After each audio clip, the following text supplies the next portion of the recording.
wish, or you can share it with colleagues who haven't been able to attend today. If you can move to the next slide, please.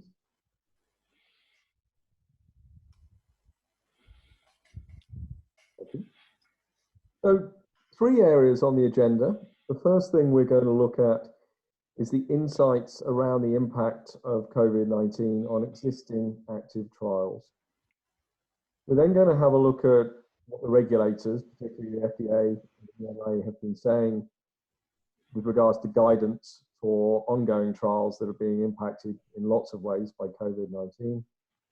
And we're then going to show you some statistical considerations. We're going to use a model study as a worked example and have a look at how that builds into those FDA recommendations and what, from a statistical point of view, you may need to do around these trials that are ongoing. Next slide, please, Nithya. Thank you. Quick introduction to Algorix. I think hopefully many of you will be familiar with the Algorix brand. We built out the first industry digital approach to RBM back in 2015 with a product called Acuity. This was acknowledged by Scrip in 2017, where we were one of the nominated finalists for the Scrip Award that year. And then in 2018, we sold the business to Omnicom, or at least we sold the RBM Acuity business to Omnicom, who are now Azure. In 2020, this year, we've relaunched Algorix, if you like, as Algorix version 2. And this time we're now focusing on clinical data science, professional services, particularly around things like biostatistics, statistical programming, technology, resources for tech companies, and data analytics. Next slide, please, Nithya. So I'm about to hand over. I'm going to hand over to our 2 excellent panelists today. The first of whom, Nithya, is our Chief Executive Officer.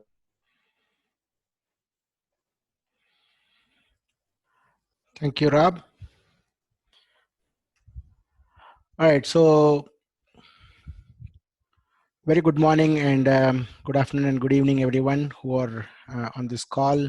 I hope you're all safe with this COVID situation all around the world. So I'm Nithya, founder and CEO of Algorix. Before starting Algorix, I have been with several companies like Icon and Cognizant. I'm an active participant in different industry consortiums. I look forward to talk to you all today about our findings and recommendations for this COVID crisis, especially with the SAS programming. Priya, would you like to introduce yourself? Thank you, Nithya. Hi, everyone. I'm Priya. I'm a director of Biosets and Programming Group here in Algorix. Prior to Algorix, I've been working on CRO companies like Icon, Chiltern, and Cross. So I've been part of multiple industry forums. So I've been master's from statistics from Bardar University. So I'm glad to be part of this webinar. Looking forward for the next 1 hour to be with all of you. Thank you. Thank you, Priya. Okay, so let's get into the webinar topic. The first section is going to be the insights from clinicaltrials.gov website. You all are aware that it's an excellent open source database that you can use to mine the data about ongoing clinical trials. So before I go ahead and share some of the insights, I want to put a poll with the audience. This is to understand the pulse from the audience to see what do you think the impact on this clinical trials because of COVID. So the first question of the poll is how many ongoing trials which are industry funded are impacted by this COVID crisis. So I'm going to launch a poll. It's going to appear in your screen. If you don't know, take a guess, but we are looking anywhere between 2,000 to 10,000. So I hope it appears in your screen now. Go ahead and vote your. I can see people voting. We've got about 20 votes so far.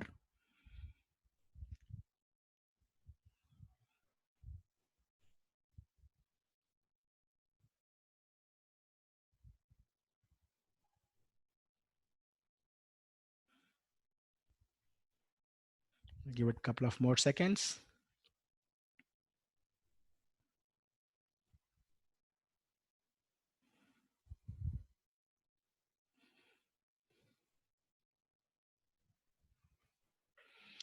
Okay, so let's share the results on the screen. So most of you have voted between 6,000 to 8,000 trials or 8,000 to 10,000 trials. So that's the common opinion amongst the crowd. Now let's look at the actual answers.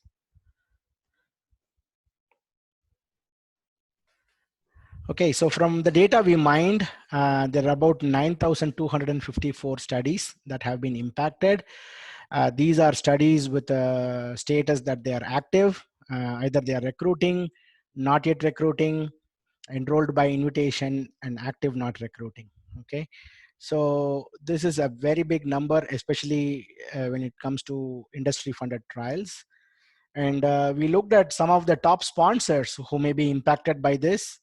um, and we just looked at it sorted by the top 10 count by sponsors, and you find Novartis topping the list, and followed by, I think we should actually merge BMS and Celgene together, because now they are one company, so probably they would be the second, with 170 trials, followed by Merck, Roche, AstraZeneca, Pfizer, and so on.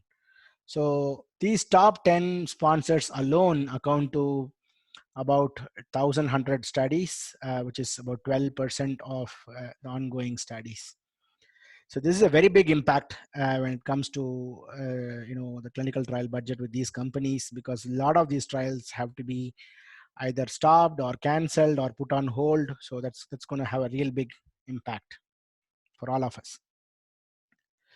Now, because these studies are impacted, the impact is basically based on multiple factors, but we are looking at the top 5 factors that can impact on the decisions to be made for these studies. And they are the study phase, when did the study start, when the study is supposed to complete, and what are the therapeutic areas, whether they are critical or lifestyle diseases. And then also we look at how it impacts the subject safety. So let's look at some more interesting data from these factors point of view. So out of those 9,000 studies, you look at here the split. 3,000 studies are phase 3, which is quite a lot, and followed by there's a small portion of phase 2, phase 3, which are adaptive designs, followed by 4,300 phase 2 studies. So again, 7,000 studies are phase 2 and phase 3, which will involve multiple sites and different locations. So there's a very high impact for all these studies with later phases. Phase 1 may have a lesser impact because it's constrained to one site. So it really depends whether that site is affected by the pandemic or not.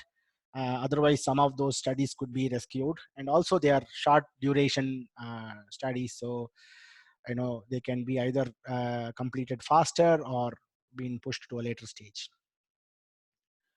Now, the next 2 factors are the study start and study completion dates. So from a study start perspective, we only looked at the studies that have started in the last 2-3 years. So the ones that started in 2020 are close to 1,000. This may include the COVID studies as well. And the studies that started in 2019, that's a big chunk, 2,400 studies, which may be heavily impacted because they would have initiated all the sites, the patients would have started coming on recruitment, some of them may be randomized. So that's the place where there's a lot of chaos. And from a completion perspective, milestones, we have looked at data by segregating whether they have completed or getting completed in the next 6 months or 12 months and 18 months and so on.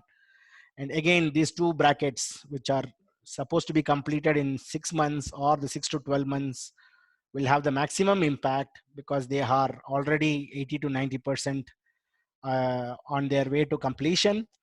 So it's again a tough call for the sponsor because a lot of patients are probably nearing the completion visits. So, it's important to make sure those data are captured properly amongst the current difficulties. And finally, from a therapeutic area split, it's an interesting observation and it's not a surprise. Almost 44% of the clinical trials that are ongoing in this 9,000 studies belong to oncology or some form of cancer trial. So cancer doesn't stop because of COVID, right? So this is a very critical disease, and it requires continuation of the treatment in spite of all the challenges that are there. So that's going to pose a huge challenge to the industry, because cancer studies always have progression-free survival and overall survival as their endpoints, and if they are not able to be put on standard treatment of care, they are also going to have negative impact on the endpoints. Another interesting information that we found during this research of this topic was a very steep decline in the enrollment of clinical trials compared to last year March versus this year March. You see here endocrine, cardiovascular, and CNS studies have got a steep drop in enrollment, more than 70%, followed by dermatology and then oncology. In the last two, infectious disease and respiratory disease, it's difficult to say whether there is a drop or whether they are balanced by the enrollment in COVID studies, because they also belong to the infectious disease vaccines and respiratory related symptoms. So that's the kind of insights we've got. So at least now you know the quantum of impact on the clinical trials, ongoing industry-funded clinical trials. So with these kind of impact, the sponsors are now working on to make decisions for their ongoing studies as well as new studies. So we broadly categorize them into two sections. If it is a new study, it could probably have a delayed start or a cancellation or amendment to the protocol. Or if it is an ongoing study, then they will have to make 2 to 3 choices, whether it is discontinuing the ongoing study or put things on hold, which could be interpreted in multiple ways, like whether it could be a slowdown or stopping the recruitment and supporting existing subjects, or analyze with the existing data. Now, the other option is to continue in spite of all the challenges, and that's going to be the toughest one. So continue to recruit and support existing subjects is also another choice, but it also depends on how this COVID situation pans out in the next few months. But certainly a lot of studies have been put on hold, and or they have been discussed between one of these three parameters. So recently the regulators have come up with a lot of guidances, and I'm sure a lot of you must have read some of these. So I've just listed here for reference for everybody. I'm not going to go into each of them, but I'll highlight some of the key topics.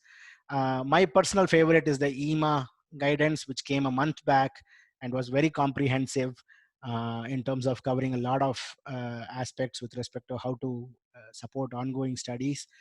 FDA has recently released a revision on 16th of April. So if you have not gone through that, it has got a nice summary of the question and answers at the end. So if you have not looked at the recent one, it may be worth looking at that. And also from a SAS perspective, CDISC is not typically a regulatory guidance body, but more an industry consortium. But I just included that because it has a lot of interesting practical information, which we also be discussing in the coming slides.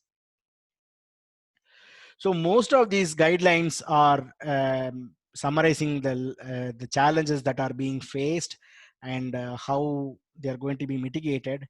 I thought of highlighting some of the clinical challenges because it's, even though you might have read it, it's good to recollect it so that when we look at the worked example, you will be able to understand them.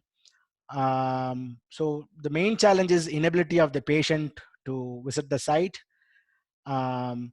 And that has an impact in terms of delayed in enrollment, missing visits, and unable to do drug administration, and unable to assess the safety and efficacy.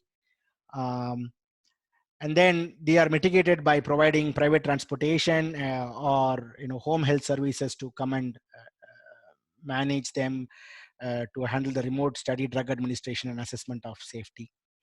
The next big one is unable to adhere to protocol specified procedures, and that in turn leads to a lot of protocol deviations.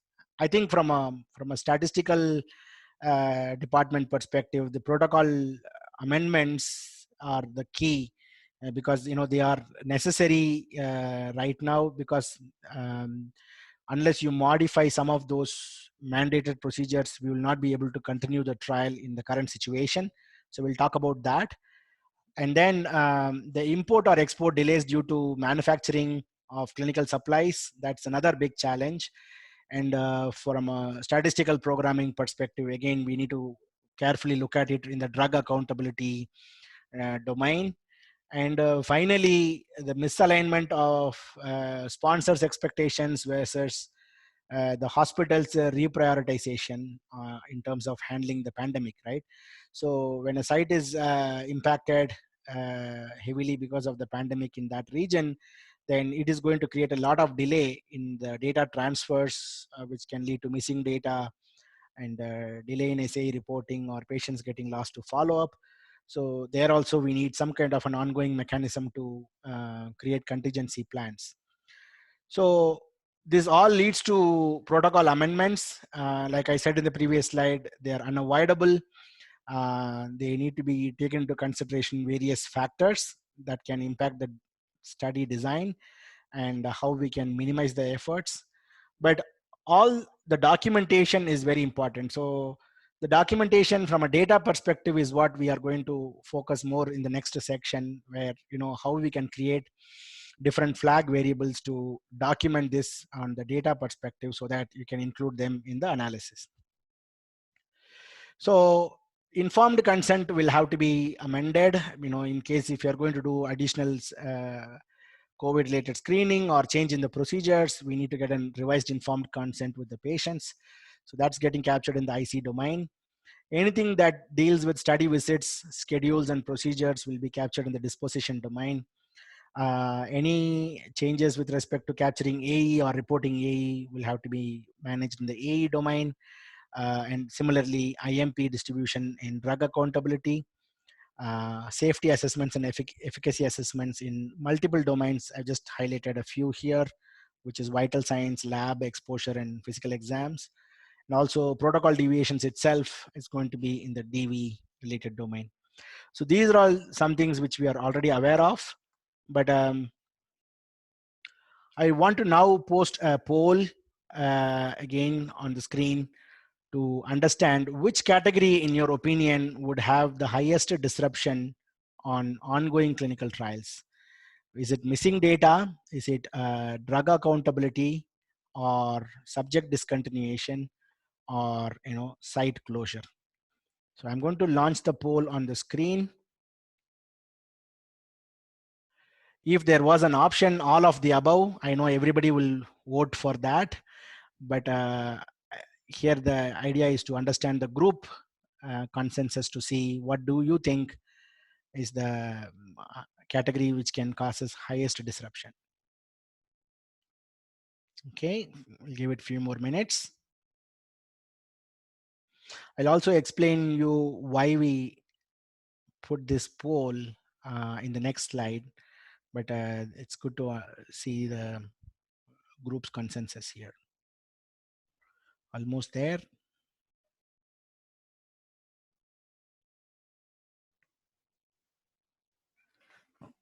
Okay, let me end the poll and then share the results.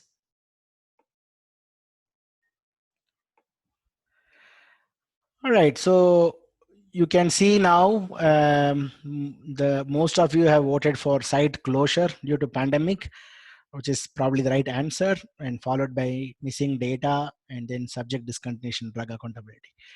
So I think the audience have got it right, because the first three options were um, from a patient perspective, right? So missing data, drug accountability, and subject discontinuation all are from a patient perspective.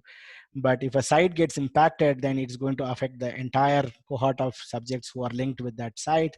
So that probably has the highest disruption. This is also nicely elaborated in the CDISC website. They put a CDISC concept map. So you can see here the flow talks about the virus can infect the subject who participate in study activities, or the virus can cause the pandemic, which causes disruption directly at the study activities level, which is basically the site related disruptions. So when it causes the study related disruptions, it can impact study visits, study assessments, procedures, treatment administration, product distribution and accountability process. So I already highlighted some of the domains from the protocol amendment perspective, but also CDISC has come up with a few more new proposed domains. So I thought it's worth highlighting them, which are called visit events. It's a proposed one which can handle missed study visits and study visits performed remotely, because currently the way visits are being captured in SDTM, there is a limitation. You cannot capture visit information which was done remotely. So you need to have a new domain to capture these missed study information. And similarly, we will be creating additional non-standard variables to capture missed test, missed assessments of pre-specified interventions, exposure as collected. There is a difference between exposure and exposure as collected, because sometimes the subject may not be able to go to the site, and it has to be done remotely, right? Now, this is followed by drug accountability also has got some additional flags to capture missed dispensing. So we are going to cover all of this. These are all good from a concepts perspective, right? We all have read all these FDA guidance and EMA guidances, and now CDISC also came up with this latest initiative. So we wanted to cover these concepts or theory in practice. So what we did is we took a protocol and then we just looked at it and saw how, if we were to handle this study, how we will address each of those difficult challenges. And so this is something which we have not associated with the sponsor, but we wanted to use this as a model study to explain the concepts, because if you are only reading this from a theoretical perspective, you may not be able to directly apply the concepts. So we thought we'll use a study to explain them. So with that overview and background, I'm now handing over to Priya. Thank you, Nitya. Thanks, Priya. So let's illustrate using an oncology-based model study. This is a multicenter randomized double-blind study of drug X in combination with drug Y or placebo in previously untreated patients with metastatic lung cancer. Next slide, please. So this study enrolled around 500 plus subjects, both male and female adults who were treated for their disease for the first time. This study was started mid-year 2015 and it is estimated to complete it by early 2024. The primary completion date, that is the date on which the last participant was examined to collect final data for the primary outcome measure, was early 2019. The total duration of this study planned were around 60 months over 125 sites. An independent DMC was formed to review the interim data. Next slide, please. So this model study is divided into 3 parts, as you can see it in the upper layer of the slide. Part 1 is the phase 1 single arm safety lead-in portion of the trial. The primary objective of part 1 is to assess the safety and tolerability of drug X when administered in combination with drug Y. This part gets completed as when DLT assessment has been completed. Duration of part 1 is around 24 weeks. So next, as we get into this part 2, which is the randomized double-blind phase 3 portion of the trial. The primary objective of part 2 is to compare progression-free survival of drug X administered in combination with drug Y versus placebo in combination with drug X.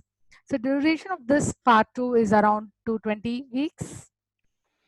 And then the last end is a part 3. So this is an open label single arm exploratory cohort.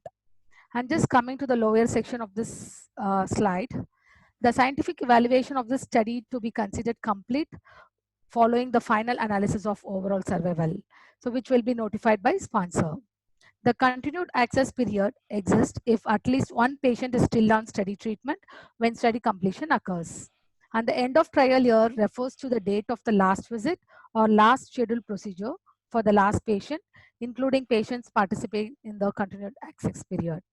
So as you can see here, with the current study status, here we assume that the study stage to be in somewhere between the end of study period and study completion, considering the final data collected for primary outcome measure was in early 2019.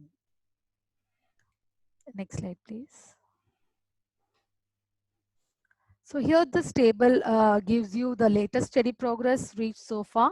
So with 15 subjects started in part 1 and 200 plus in each treatment group in part 2, we can have an idea of around 67% were completed in part 1 and 64% in group 1 and 72% in group 2 subjects.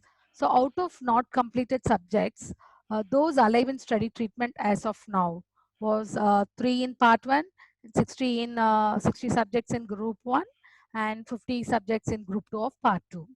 So in this COVID period, it is critical to monitor these subjects who are alive in study treatment in midst of various challenges.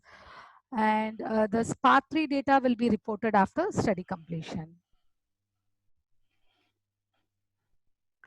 So coming to the safety of the subjects, which is of primary importance. So here the risk of involvement in the trial, in particular with added challenges due to COVID, should be weighed against anticipated benefit for the participant and society.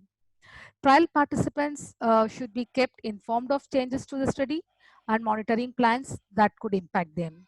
We need to reconsult existing trial participants, contacting them via phone or video calls. If planned on-site monitoring visits are no longer possible, we need to optimize use of central and remote monitoring programs to maintain oversight of clinical site. Sponsors need to consult with institutional review boards and ethics committee to determine whether subject safety is best served by continuing a study participant in the trial as per the protocol or else by discontinuation from the trial. In the study, we are not seeing any major impact on the existing sample size as we have crossed that phase. So during the study is getting extended, the duration of the study is getting extended due to hold on current situation. So we are measures to be agreed with existing investigators. It is important that the investigator continue collecting adverse events, serious adverse events from the participant through alternative measure, say via phone or virtual or just moving close to the patient's home. Next slide, please. So with this current pandemic situation, COVID screening procedure to be done. However, it need not to be reported as an amendment to the protocol unless sponsor is incorporating the data collected as part of a new research objective. It may not be possible to update all CRF for all ongoing trials to incorporate the current changes. However, process for ensuring the relationships to the pandemic are captured may instruct sites to include some keywords such as COVID-19 in existing text fields like in comments on the CRF pages. So as the study deals with lung cancer and COVID has a direct impact on patients' lungs, causing breathing difficulties and hence death, there need to be a flag which gets flagged for COVID affected patients, so which will help us to correlate the impact of pandemic on subjects' overall survival. Unless we carve this out separately, it will impact overall survival, which are one of the endpoint of the study drug. So as stepping into safety assessments, sponsors should focus on the potential impact on the safety of trial participants and modify study conduct accordingly. So in this example study, we have got safety assessments such as adverse events, deaths, lab, hospitalizations and transfusions, vital signs, physical examination. So as you can see here, the highlighted items like clinical lab or hospitalization, which have to be taken care only with the help of site visits. So investigators, being the responsible for monitoring the safety of patients, have to evaluate whether alternative methods like phone contact, virtual visit, alternative location for safety assessments could be implemented as advised by regulatory guidance. So as we'll just get into how best we can report this adverse events at this stage. See, on the left side of the slide, you can see the image from this model study protocol, which talks about the adverse event reporting guidelines. So the protocol mandates that patients from all periods, whether they are in baseline, follow-up, or discontinuation, need to be able to report the adverse events and serious adverse events. The current pandemic situation has made remote reporting of adverse events as challenge, and the sponsor will need some mechanism to track subjects in all categories. So from statistical analysis perspective, we need to be aware of these delay in AE reporting and should have edit check to capture deviations. Next slide. The need to identify adverse events related to COVID is hampered by the fact that COVID is a new disease for which current version of MEDRA do not have specific codes. So however, MEDRA Maintenance and Support Service Organization has got emergency release of MEDRA that included COVID terms using the same existing version number 23. Modification of AE forms for ongoing trials is quite difficult. An alternative can be like to instruct sites on using key text COVID-19 in the verbatim description of the event could help the situation better. Here in the sample data, I mean, apart from the existing standard variables, we can consider to include non-standard variables to indicate the relationship of the adverse event to COVID. So here in this sample data, as you can see in the last column, the variable AEPRELI indicates pandemic related indicator. This flag variable helps us to understand the cause of adverse event, which is due to either COVID or not. And from that, which further analysis could be driven as per revised or updated analysis plan. Next slide, please. So next, coming to the section of missing data. So it is important to capture specific information in CRF that explains the basis of the missing data, including the relationship to COVID for missing protocol specified information. So the types of missing data we could observe at visits, tests, assessments, IMP administration, scheduled procedures. Considering this pandemic situation, we could possibly plan for subgroup analysis by pre-COVID, COVID, and post-COVID for the post-completion of the trial to understand the COVID impact on existing trial.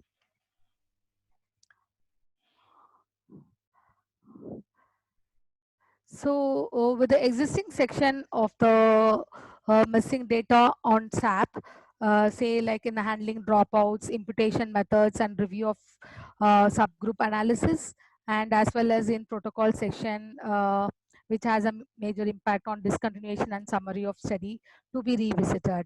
So in this example protocol, we have few techniques specified already for imputation of partial and missing dates.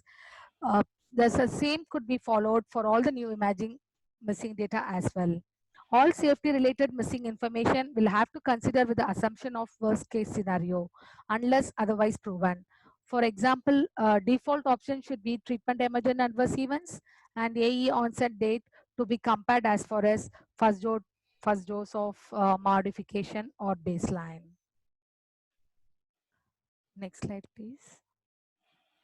Although protocol deviation domain could be used to represent missed visits, we can plan for the custom events domain to document all visits. So this approach accommodates amending protocols to alter visit schedules or all remote visits and permits information about visits before and after any protocol amendments to be represented in a single domain. So here you can see this non-standard variables, which helps to flag those records to distinguish from COVID impact or not. Say like in last three columns of this sample data, the variable VEREASOC to represent the reason for missed visits, and the VEPCHGI represents pandemic related change indicator, and the last one represents a method for conducting a visit that differ from the method originally planned in the protocol. So here the first one, first observation shows visits which occurred as planned. So there is no values for this record. When just get into the second row, we can see the visits missed for reasons related to the COVID-19 pandemic. And similarly, the last before one, it shows the visits which were conducted remotely due to COVID pandemic. And also like the last one shows visits which deviated from original plan because some assessments were not done due to COVID. So this helps us to understand and also to use these flagged variables to distinguish the existing data with the COVID impact. Next slide, please.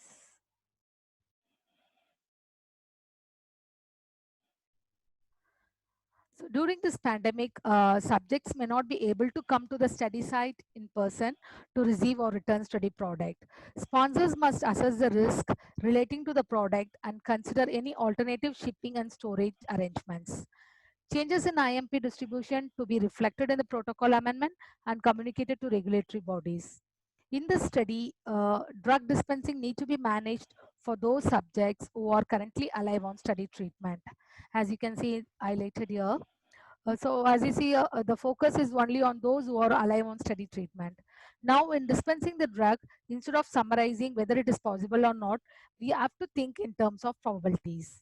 For example, among these 110 subjects, what percentage of subjects are in high impact versus low impact zones, critical versus low risk from health perspective, and how much percentage of sites can still deliver to subjects directly, and how much percentage of sites which cannot receive resupply from warehouse.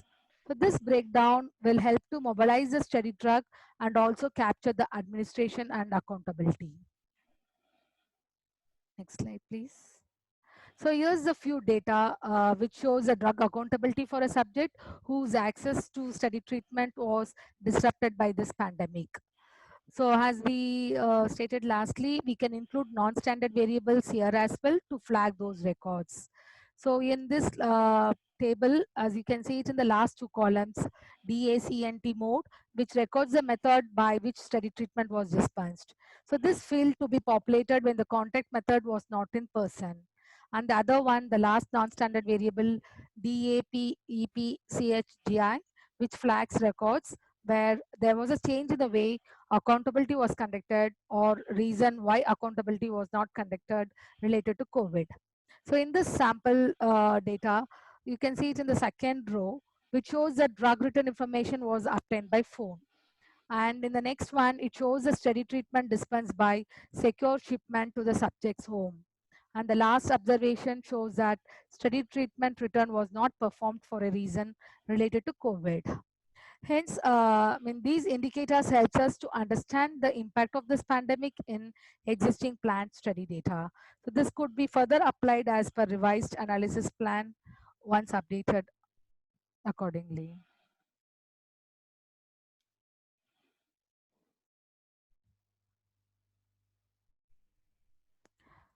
And just coming into this efficacy assessment. So in this example study, as we see it in the part 1, there is no efficacy portion. However, in part 2, the tumor assessment to be done based on RECIST at baseline and during treatment phase. So here in this example, we can see like every 6 weeks and after 75 weeks while on study, Imaging will be performed every 12 weeks and post-discontinuation follow-up.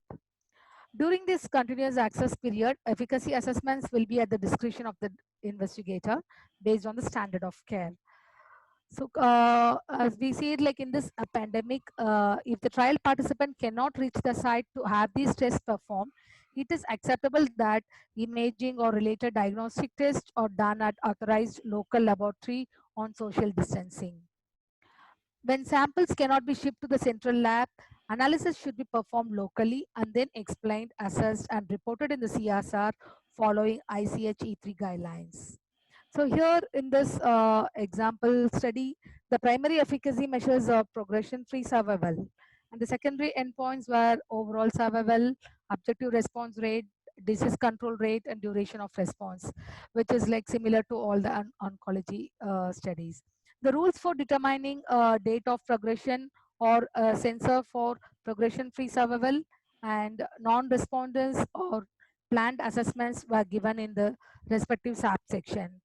So if a responder is not known to have died or have objective progression, then the patient will be censored at the last evaluable TOMAP assessment. So we can follow the similar procedures. However, the amendments to the study plans is required and to be followed once done. Next slide, please. So coming to the last portion of this session, which is the CSR reporting. Regulatory guidance lists various requirements for COVID-related information to be included in CSR for all ongoing trials. This is not limited to a list of contingency measures that were implemented during study disruption, which could be derived from protocol amendment, appendix to monitoring guidelines, DM plans, and documentation in TMF. Also, we need to address the impact of implemented contingency measures on safety and efficacy results reported in this section. And then listing of all participants affected by COVID-related study disruptions and specifics about how participation was disrupted. This includes study domains such as protocol deviation, disposition, product accountability, procedures, adverse event, site transfer, and so on. Then COVID-related protocol deviation and its specific reasons to be provided in a detailed manner. Example, if subject missed any visit schedule, we have to provide the reason, whether it is due to lack of transportation related to the pandemic situation, than just listing it out as visit missed. So I think this is about I wanted to share it from my end. Thank you all for listening and for your time. Over to Nitya. He will discuss further at the end of the session. Thank you, Priya. Thank you for summarizing all the sections from a statistics perspective. As you can see, the number of impact on data is quite huge. So I just also wanted to run the third poll to the audience. So we've seen a model study. It's a phase 3 lung cancer study. It has got a lot of complications with respect to the study design. So if you were to, if you are part of the study team and if you were involved in the study meeting to make a decision on whether to continue or not, what would your decision be? So we just wanted to get some consensus from the group. So I'm launching that poll.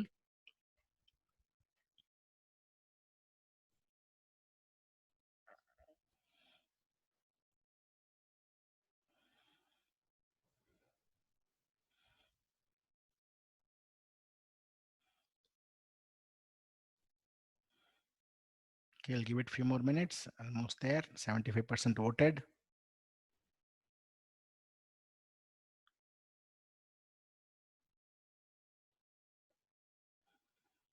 Okay. Let me share the results. Okay, so you can see the poll results. 60% have voted for continuing the clinical trial. 34% have voted for putting this trial on hold, and 6% to discontinue. So there is no right or wrong answer here, because it's end of the day, the sponsor has to evaluate the practical problems with respect to how they can take the study forward. So from our side, based on what we have read the protocol and SAP, we think it's kind of a hold, and it's between hold and continuation. We can't really say we can continue because there's a lot of other factors involved. Um, we all agree that the safety risks is quite high if the study is stopped abruptly, because there are patients who are still alive on study treatment and require study treatment.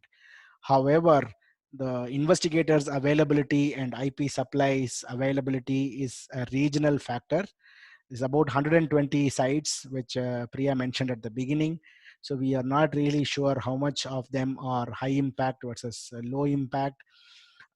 So the best way is to take the cautious approach, and then also see what all the areas by which we can include remote coordination, and how we can continue to provide the drugs to patients who are ongoing in the study.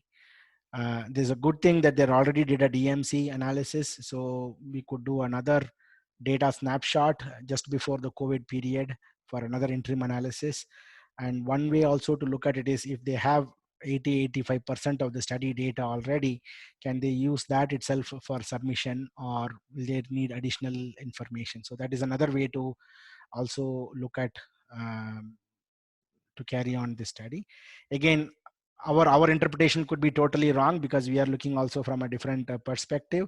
So like I said, there is no right or wrong answer. It is a very complex situation, but these are the factors that needs to be carefully assessed before we make the decision. So with that, we come to end of this session. So we've got a few more minutes to for the Q&A section. I also want to take a moment to thank all those who helped in contributing to the content, and also in helping us reviewing the content and giving feedback, and also for all those who have taken the time to be here for the webinar today. Thank you very much. I will now open this webinar for Q&A section. So let's see if you have not posted your questions yet, could you please use your Q&A section to post your questions here. Okay, I see the questions are coming up. So we've got a couple of questions already coming up. I'm going to read out the first question. So when clinical trials stop enrollment, it affects the planned sample size.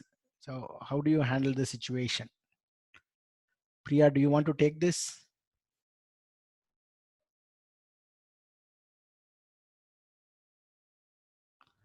Priya, I think you are on mute. Yeah, Nitya. Yeah. So here, as we see this, when the trial stops enrollment, how the stopping could be either temporary or permanent, and again it depends on those factors which we discussed at the beginning of what Nitya has stated. So we have to take a call on whether to cancel the trial or pass the enrollment temporarily. One of the other outcomes being looked at in a few studies, as if those can be analyzed with data from a shorter duration. Let's say study was to report based on data from 52 weeks, and we have data from almost all subjects till week 40.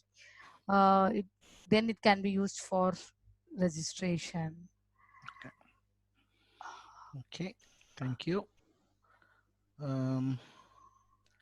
Next question we have, it's anonymous.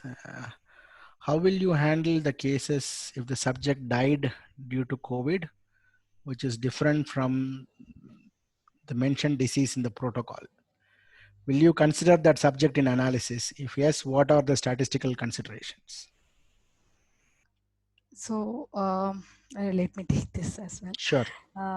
So I think irrespective of COVID, when there is any death, when the subject has been died due to any causes, we obviously include in the analysis. So there is it's nothing related to COVID or not. But then as normal situation how it exists, it has to be considered, and the respective statistical analysis to be considered what as per the study design, or with the existing SAP, which always includes about the deaths. So I mean, just to have the final talk is like, irrespective of death due to COVID, we can conclude them here in normal analysis. Okay.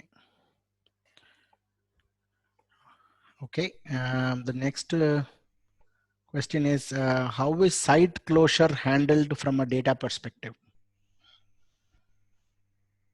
I think we spoke about the site closure. One of the CDISC advice is to, transfer to nearest possible area if it is possible, and we can also include an additional site identifier. If it is possible to move the patient to another site, then we can create a site ID 1 or something like that, and reassociate that patient with that. But it is again a case-to-case scenario. Again, within the same protocol, there may be some regions where you will be able to do it, and some regions where we may not be able to do it. So I think it is more a regional one, but CDISC definitely has given recommendations on how to handle that from a data perspective. Okay, so there is one more question. With respect to sensitivity analysis, would a COVID analysis set be sufficient, or should more diverse steps be taken? Priya?